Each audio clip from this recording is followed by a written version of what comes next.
নমস্কার বন্ধুরা, আমার কুকিং চ্যানেলে আবারও সবাইকে স্বাগত। আজ আমি আপনাদের জন্য নিয়ে চলে এসেছি দুরকম স্বাদের মার্বেল বিস্কিট। এটা দেখতে যতটা সুন্দর, খেতেও ততটা মুচমুচে আর দারুণ স্বাদ।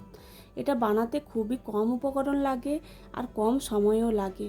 আমরা সকাল বিকাল চায়ের সঙ্গে বিস্কিট খেয়ে থাকি। এইভাবে যদি বাড়িতে খুব সহজে বানিয়ে নেওয়া যায় তাহলে আর বাজার থেকে কিনতে হবে না। তারপর আমি এখানে 2 চামচের মতো রুম টেম্পারেচারে থাকা আমুল বাটার নিয়ে নিয়েছি। বাটারটা খুব ভালো করে ফেটিয়ে নেব যতক্ষণ না পর্যন্ত একদম কালার চেঞ্জ হয়ে সাদা হয়ে আসে। 2 থেকে 3 মিনিট খুব ভালো করে ফেটিয়ে নিতে হবে। আমি অল্প করে বানিয়েছিলাম তাই 2 চামচের মতো মাখন নিয়েছি। আপনারা এখানে মাখনের বদলে সাদা তেল দিয়েও এই বিস্কিটটা বানাতে পারেন। মাখনটা খুব ভালোভাবে ফেটানো হয়ে গেছে। তারপর এর মধ্যে দিয়ে দেব 3 চামচের মতো চিনির গুঁড়ো। চিনিটা আমি আগে থেকে মিক্সিতে গুঁড়ো করে রেখেছিলাম। চিনির গুঁড়োটা দিয়ে খুব ভালোভাবে মিশিয়ে নিতে হবে। এটাও 2 থেকে 3 মিনিট ভালো করে মিশিয়ে নেব যতক্ষণ না পর্যন্ত একদম ক্রিমি এবং স্মুথ হয়ে আসে, ততক্ষণ মিশিয়ে নিতে হবে। আমি এখানে অল্প করে বানাচ্ছি। আপনারা যদি এর ডবল বানাতে চান তাহলে উপকরণগুলো ডবল করে দিতে হবে। মাখন আর চিনিটা খুব ভালোভাবে মিশিয়ে নিয়েছি। তারপর এর মধ্যে দিয়ে দেব হাফ বাটিরই অল্প একটু বেশি আটা, আর দিয়ে দেব অল্প একটু বেকিং সোডা আর কয়েক ফোঁটা ভ্যানিলা এসেন্স। আপনারা যদি আটা দিয়ে না বানাতে চান, এখানে ময়দা দিয়েও বানাতে পারেন বা সুজি দিয়ে বানাতে চাইলে মিক্সিতে ঘুরিয়ে নিতে হবে। সব উপকরণ দেওয়া হয়ে গেছে। তারপর হালকা হাতে আস্তে আস্তে মিশিয়ে নিতে হবে। আমরা লুচি, পরোটা বা রুটি বানানোর জন্য যেভাবে আটা মাখি ওই রকম দেবে দেবে মাখলে হবে না। হালকা হাতে খুব ভালোভাবে মিশিয়ে নিতে হবে। তারপর মিশ্রণটি অল্প একটু শক্ত লাগলে এর মধ্যে রুম টেম্পারেচারে থাকা অল্প করে দুধ দিয়ে খুব ভালোভাবে মেখে নিতে হবে। হালকা হাতে খুব ভালো করে মেখে নিয়েছি। অল্প একটু লেচি কেটে গোল করলে যদি গোলটা ফেটে না যায় তাহলে বুঝতে হবে খুব ভালোভাবে মাখা হয়ে গেছে। তারপর আমি ডোটা দুভাগে ভাগ করে নেব। আমি এখানে 2 রকম স্বাদের বিস্কিট বানাবো তাই ডোটা দুভাগে ভাগ করে নিচ্ছি। ডোটা আমি দুভাগে ভাগ করে নিয়েছি। তারপর একটার মধ্যে দিয়ে দেব হাফ চামচের মতো কোকো পাউডার। কোকো পাউডারটা দিয়ে ডোয়ের সঙ্গে খুব ভালোভাবে মিশিয়ে নেব। মিশিয়ে নিলে এর স্বাদ এবং রং দুটোই আলাদা হয়ে যাবে।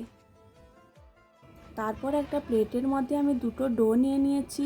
একটা ডো থেকে ছোট ছোট বলের আকারে আমি গড়ে নেব। এইভাবে দুটো ডো থেকে আমি সবগুলো বল তৈরি করে নেব। সবগুলো বল আমি এখানে বানিয়ে নিয়েছি। তারপর আমি বিস্কিট গড়ে নেব। একটা বল সাজিয়ে নেব। একটা সাদা বল নিয়ে নেব, একটা চকলেট বল নিয়ে নেব। এইভাবে 4টে বল নিয়ে নিয়েছি। নিয়ে এগুলো মুখগুলো খুব ভালোভাবে আটকে দিয়ে তারপর হাতের মধ্যে গোল করে নেব। 4টে বল দিয়ে বানানোর পর বিস্কিটগুলো অল্প একটু ছোট লাগছে তাই আমি 6টা বল দিয়ে একইভাবে বিস্কিটগুলো গড়ে নেব। এটা দেখতে পুরো মার্বেলের মতো আর খেতেও কিন্তু খুবই ভালো হয়। এইভাবে একবার বানিয়ে দেখবেন, বানানোর সঙ্গে সঙ্গে সমস্ত বিস্কিট আপনার শেষ হয়ে যাবে। সবগুলো বিস্কিট আমি এখানে গড়ে নিয়েছি। তারপর গ্যাসের মধ্যে কড়াইতে আমি এগুলো বেক করে নেব। প্রথমবার বানিয়েছি অল্প করে, কিন্তু খেতে দারুণ হয়েছিল। বিস্কিটগুলো আমি গ্যাসের উনুনে কড়াইয়ের মধ্যে বানাবো তাই একটা স্টিলের থালা নিয়ে নিয়েছি। ওর মধ্যে 1 চামচের মতো মাখন দিয়ে মাখনটা থালার গায়ে খুব ভালোভাবে মাখিয়ে নিতে হবে। আপনারা যদি ওভেনে বানাতে চান ওভেনেও বানাতে পারেন, তাতেও কিন্তু খুবই ভালো হয়। সবার বাড়িতে ওভেন থাকে না তাই স্টিলের থালায় খুব সহজেই বানানো যায়। থালার গায়ে খুব ভালোভাবে আমি মাখনটা মাখিয়ে নিয়েছি। তারপর যে বিস্কিটগুলো বানিয়ে রেখেছিলাম এক এক করে থালার উপরে সাজিয়ে দেব। আগে থেকে আমি একটা কড়াই গ্যাসের মধ্যে বসিয়ে রেখেছিলাম, একটা স্ট্যান্ড দিয়ে রেখেছি। কড়াইটা খুব ভালোভাবে গরম হয়ে গেছে। বিস্কিটের থালাগুলো আস্তে করে কড়াইয়ের মধ্যে দিয়ে দেব।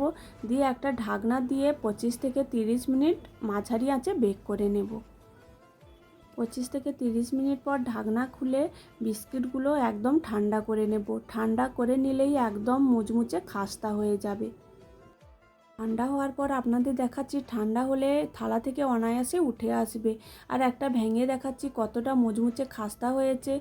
এইভাবে আপনারাও বাড়িতে বানিয়ে নিতে পারেন, খেতে কিন্তু দারুণ স্বাদের হয়। ভিডিওটি ভালো লাগলে লাইক, কমেন্ট, শেয়ার ও আমার চ্যানেলটি সাবস্ক্রাইব করে দেবেন।